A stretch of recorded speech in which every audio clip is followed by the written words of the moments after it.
તમારું સ્વાગત છે મારી ચેનલ શહેરી રસોઈ ઘરમાં। આજે આપણે બનાવીશું રેસ્ટોરન્ટ અથવા તો હોટલને પણ ટક્કર આપે તેવી ટેસ્ટી ચના દાલ ફ્રાય। માત્ર વઘારવાની થોડીક અલગ રીત કરીશું તો તેની સાથે જ આપણી રેસ્ટોરન્ટ કરતાં પણ સુપર ટેસ્ટી એવી દાળ ઘરે જ બની જાય છે। તો ચાલો બનાવવાનું શરૂ કરીએ। તેના માટે સૌ પ્રથમ મેં અહીંયા 1 કપ ભરી અને ચણાની દાળ લઈ લીધી છે। તેને 2 થી 3 વખત સાફ પાણી વડે ધોઈ અને ત્યારબાદ તેની અંદર પાણી એડ કરી દીધું છે। અહીંયા તમારી પાસે જેટલો સમય હોય એટલી વાર તમે દાળને પલળવા માટે મૂકી શકો છો। તો અહીંયા દાળ આપણી પલળી ગઈ છે। હવે હું તેને કુકરમાં એડ કરી દઈશ અને તેની સાથે જ હળદર પાવડર એડ કરી દઈશ। દાળને આપણે કૂક કરી લેવાની છે।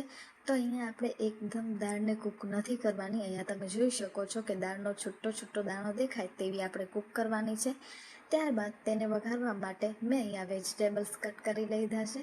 તેના માટે ડુંગળી, ટમેટાં અને લસણનું પ્રમાણ આપણે થોડું વધારે રાખવાનું છે। તેનાથી જ દાળની અંદર ખૂબ ટેસ્ટી એવો સ્વાદ આવે છે। તેની સાથે જ ટમેટાં અને ડુંગળીને આપણે ફાઇન ચોપ કરવાના છે। ત્યારબાદ એક કડાઈની અંદર તેલ ગરમ થવા દઈશું।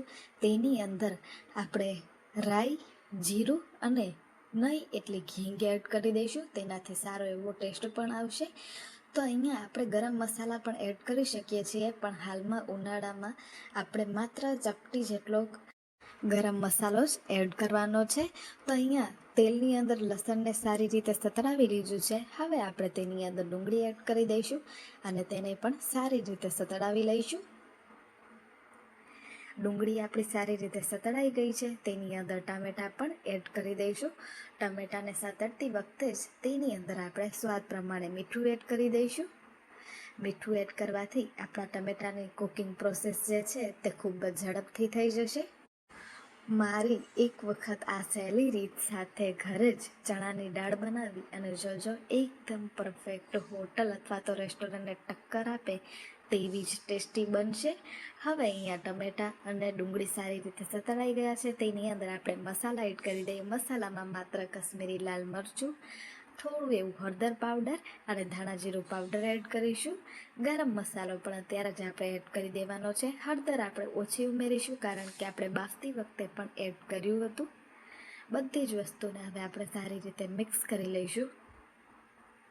મસાલા અને ટમેટાં તેને સારી રીતે મિક્સ થવું ખૂબ જ જરૂરી છે। બધી વસ્તુ મિક્સ થઈ જાય ત્યારબાદ આપણે તેની અંદર ચણાની દાળ એડ કરી દેવાની છે। દાળની અંદર તમે પાણી ઓછું વધારે તમારી જરૂરત પ્રમાણે કરી શકો છો।